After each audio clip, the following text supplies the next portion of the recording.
நான் நாராயணபிள்ளை சிவானந்தராஜா. நான் தேசிய மக்கள் சக்தியின் கொழும்பு மாவட்ட வடகொழும்புக்கான இணைப்பாளராக, பிரதான அமைப்பாளராகவும், நிறைவேற்றுக்குழு உறுப்பினராகவும், கொழும்பு தேசிய மக்கள் சக்தி நிறைவேற்றுக்குழு உறுப்பினராகவும் நாங்கள் இந்த அரசியல் கட்சியில் இருந்து கொண்டிருக்கேன். கடந்த பாராளுமன்ற தேர்தலில் கிட்டத்தட்ட 35,000 ஓட்டுகளுக்கு மேலே, 35,000க்கு மேற்பட்ட வாக்களுக்கு மேலே நான் பெற்று கொழும்பு மாவட்டத்தில் ஒரு முன்னணியான வேட்பாளராகவும் ஒரு கூர்ந்த வாக்கு பெற்றவனாகவும் நான் திகழ்ந்தேன். இதுவரை காலமும் நான் எந்த ஒரு பிள்ளைகளுக்கும் எந்த ஒரு விஷயங்களுக்கும் நான் தொடர்பு இல்லாதவனாக இருந்தேன். கடந்த இந்த 35 வருஷமாக எத்தனையோ அந்த பிள்ளைகள் படிக்குது, எத்தனையோ பிள்ளைகள் இலவசமாக பார பிள்ளைகளுக்கு இலவசம் கொடுத்துருக்கேன். இயலாத பிள்ளைகளுக்கு ஃபீஸ் ஒன்றும் எடுக்கிறல்ல. அதே நேரத்தில் அந்த பிள்ளைகளுக்கு சகல என்ன உதவி வேணுமோ நான் செய்து கொடுத்துருக்கேன். இதுவரை காலமும் ஒரு காலமும் நான் பிள்ளைகள் பக்கமும் ஸ்டூடெண்ட்ஸ் பக்கமும் நான் எந்த விதமான ஒரு தொந்தரவோ செய்யலை. ஆனால் பிள்ளைகளோட கண்டிப்பான ஒரு இதாக நடந்து கொண்டேன். இப்போ கடந்த ஒரு 4-5 வருஷமாக நான் இந்த கல்வி நிலையத்துக்குள் நான் இருக்கிற வேலை பழுவு காரணமாக நான் உள்ளுக்குள்ளே போகிற வாரம் குறைவு. எனக்கு கடந்த ஜனவரி மாதம் 18ஆம் தேதி இந்த ஹம்சிகாண்ட பிள்ளை 18ஆம் தேதி எங்களோட கல்வி நிலையத்தில் அவர் இணைந்திருக்கிறார். அந்த இணைந்த முதல் வாரத்திலே அவரோட காதிலையும் மூக்கிலையும் அந்த அன்றைக்கு வந்த இடத்துல இரத்தம் மூக்கிலும் காதில் வந்திருக்கின்றது. அந்த காது மூக்கில் வந்த அந்த அண்டு பிள்ளைகளும் சேருமாறும் சேர்ந்து அந்த பிள்ளைக்கு முதலுதவி செய்து அவருக்கு தண்ணி முகமெல்லாம் கழுவி அவங்களோட அப்பாவை தகப்பனாரை தொலைபேசியை தொடர்பு கொண்டு அந்த பிள்ளையை அவங்களோட அப்பாட பாரம் கொடுத்துனாங்க.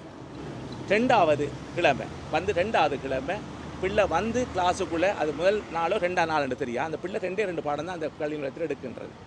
2ஆம் நாள் அந்த பிள்ளை மயக்கம் போட்டு ஒரு ஃபிட் விழுந்ததுக்கு அது அந்த பிள்ளைகளுக்குள்ளே இருந்து எல்லா பிள்ளைகளையும் சேர்ந்து அந்த பிள்ளையை எழுப்பி அந்த பிள்ளைக்குரிய முதலுதவியும் செய்து அந்த இருக்கிற இருக்கின்ற அவர் மேசையில் இருத்தாட்டி பிறகு அந்த பிள்ளை கொஞ்சம் நோமலாக வந்த பிறகு அந்த பிள்ளைகள் 2 தெரிஞ்ச பிள்ளைகள், அவருக்கு தெரிஞ்ச பிள்ளைகள் 2 பேரோட வீட்டுக்கு அனுப்பியிருக்கார் அந்த ஆசிரியர். இந்த நிலைமை எனக்கு தெரியாது கடைசி வரை. 3வது கிழமை 4வது கிழமை நான் நம்புகிறேன், 3வது கிழமை 4வது கிழமை நம்புகிறேன். எனக்கு தெரிஞ்ச இந்த அறிவு மட்டத்தில் இந்த பிள்ளை தனியாக ஒரு இடத்துல இருந்தது, ஒரு கிளாஸ் ரூமுக்கு பின்னுக்கு தனியாக இருந்தது. அந்த தனியாக இருக்கிற நேரம் ஒரு தாப்பன் ஒரு பேரன் என்னோட சொன்னால் இந்த பிள்ளைய ஒருக்கா பாருங்கள் சார் சொல்லி.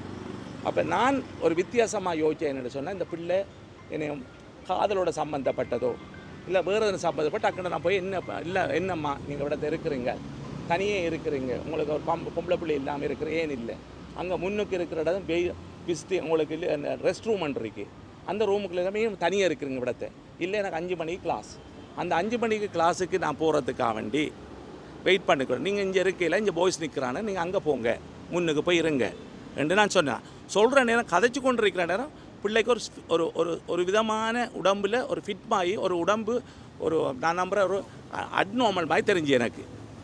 அப்போ தான் நான் விளங்கி கொண்டேன் இந்த பிள்ளை ஒரு வித்தியாசமாக இருக்குது. அதை தான் அந்த தாய் சொல்லியிருக்கிறா, ஒரு பேரன் சொல்லியிருக்கா, இந்த பிள்ளையை நோட் பண்ணுங்கள் சார்ன்னு சொல்லி. உடனே நான் அந்த பிள்ளையை சொன்னேன், நீங்கள் முன்னுக்கு ரிசப்ஷனுக்கு போய் டெலிஃபோன் பண்ணி அம்மாவை கூப்பிடுங்கன்னு சொல்லி. அதே நேரத்தில் அம்மாவை கூப்பிட்டு போட்டு அந்த பிள்ளை என்ன நடந்துருந்தியா திருப்பி பார்த்தேன். அந்த பிள்ளை போய் கிளாஸ் ரூமில் கடைசி மேசையில் கடைசி இருக்கிற பெஞ்சில் இருந்து கொண்டிருக்கிறது.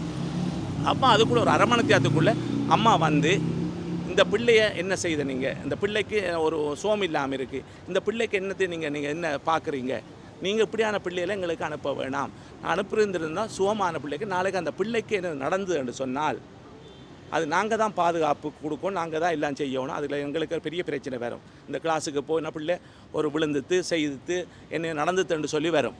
அந்த பயத்தில் நீங்கள் இதை பிள்ளைய ஒழுங்காக மெடிசன் எடுத்து ஒழுங்காக அந்த வைத்திய செய்து உங்களுக்கு விருப்பம் அனுப்ப இல்லாட்டி வேறு கிளாஸுக்கு அனுப்புகிறேன்னா அனுப்புங்கன்னு சொல்லி அனுப்புனேன்.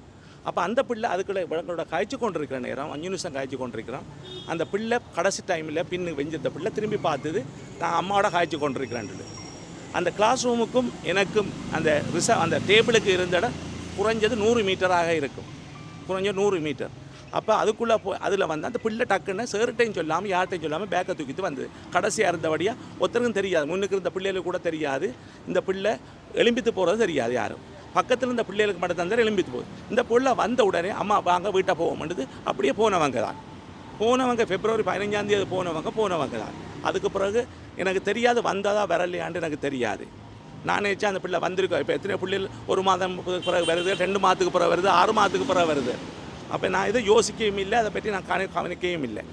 ஆனால் இந்த பிள்ளை போன பிறகு சார் அங்கேருந்து இந்த பிள்ளையை எழும்பி வரதை கண்டு பார்த்து வந்தார். இந்த பிள்ளை போன பிறகு சார் இந்த பிள்ளை தான் 2 கிழமையாக சுகம் இல்லாமல் ஒன்று ஃபிட்டாக வந்து விழுந்ததும் ஒன்று மூக்கால காதாலம் வத்த பிள்ளை இதே பிள்ளை தான் சார். அப்போ நான் சொன்னேன், நான் எடுத்த முடிவு சரி, இந்த பிள்ளையை வீட்டுக்கு அம்மாட்ட கொடுத்த சரி. நான் தெரியுமா ரோட்லேருந்து திறத்தையும் இல்லை இந்த பிள்ளையை நான் வெளியில் போவேன்னு சொல்லியும் இல்லை. ஆனால் அம்மாட கையில் பாரம் கொடுத்தேன் நான். ஆனால் இதே நேரத்தில் அம்மா ஒரு மீடியா கான்ஃபரன்ஸ் சொல்லிக்க நான் கிளாஸுக்குள்ளே போயும் அந்த பிள்ளையை எழுப்பி இந்த பிள்ளையோட பேரை சொல்லி, நீ அங்கே ராமநாதன் குளச்சியில் ஒரு பிரச்சனையாக இருக்குது, அதனால் இந்த கிளாஸுக்கு வரவான்ட்டு நான் கிளாஸுக்குள்ளே போன்னு சொன்னதாக ஒரு குற்றஞ்சாட்டப்பட்டுள்ளது. அந்த குற்றச்சாட்டு பொய்யானது. ஆகவே இந்த குற்றச்சாட்டு இருக்கிற மாஸ்டருக்கும் பிள்ளைகளுக்கு தான் தெரியும். நான் அந்த கிளாஸ் ரூமுக்கு பின்னுக்கு கூட நான் போகலை, கிளாஸ் ரூமை கிட்டியும் எட்டியும் பின்னு பார்க்குறல. நான் எந்த ஒரு கிளாஸ் ரூமுக்கு அங்கே மொண்டசரியிலேருந்து பாலர் வகுப்பிலிருந்து அட்வான்ஸ் தமிழ் இங்கிலீஷ் மீடியம் நடக்குது, சிங்கள மீடியம் நடக்குது. எந்த ஒரு கிளாஸ் ரூமுக்கும் 5 பேர் இருந்தாலும் ஒரு கிளாஸ் ரூமுக்குள்ளே நான் எட்டி பார்க்குறதும் இல்லை, போகிறதும் இல்லை. இதில் ஏன்னு சொன்னால் நான் ஒரு டீச்சரையோ பிள்ளைகளை டிஸ்டர்ப் பண்ணுற விருப்பம் இல்லாதபடியாக நான் எட்டி கூட பார்க்குறல்ல. இந்த சம்பவம் அப்புறம் எப்படி கேள்விப்படுது? இந்த சம்பவம் ஒரு 3 நாளைக்கு பிறகு மீடியாவில், சோஷியல் மீடியாவில் என் பேர் வருகிறது.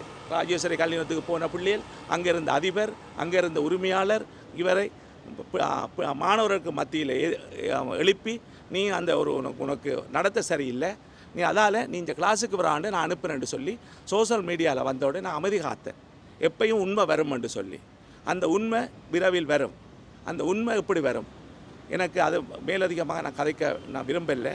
அந்த உண்மையாக வரும். ஆனால் எனக்கு இதில் பின்னணியில் நான் ஒரு அரசியல்வாதியாக இருந்தபடியாக தான் எனக்கு இவ்வளவுக்கு ஒரு அடி அடித்தாங்க. கடந்த 7-8 நாளாக 6-7 நாளாக என்ற நிம்மதியும் குறைச்சி, என்ற டே டு டே செய்கிற வேலையில இல்லாமாக்கி, என்ன ஒரு சங்கடத்தின் நிலைக்கு வந்து இந்த கொழும்பு பிரதேசத்தை ஒரு வேண்டப்படாதவனாக மாற்றிருக்கிறாங்க இந்த சோஷியல் மீடியா. ஆகவே இந்த சிஐடிக்கு நான் பாரம் கொடுத்துருக்கேன். இவங்க அந்த சிஐடியில் கொடுத்துருக்கேன். நாங்கள் என்னென்ன வந்த சோஷியல் மீடியாவில் என்னென்ன ஃபேஸ்புக்கில் வந்த அவ்வளோத்தையும் நீங்கள் செக் பண்ணி உடனடியாக எனக்கு ஒரு நல்ல முடிவு தர சொல்லி கொடுத்துருக்கேன். நன்றி.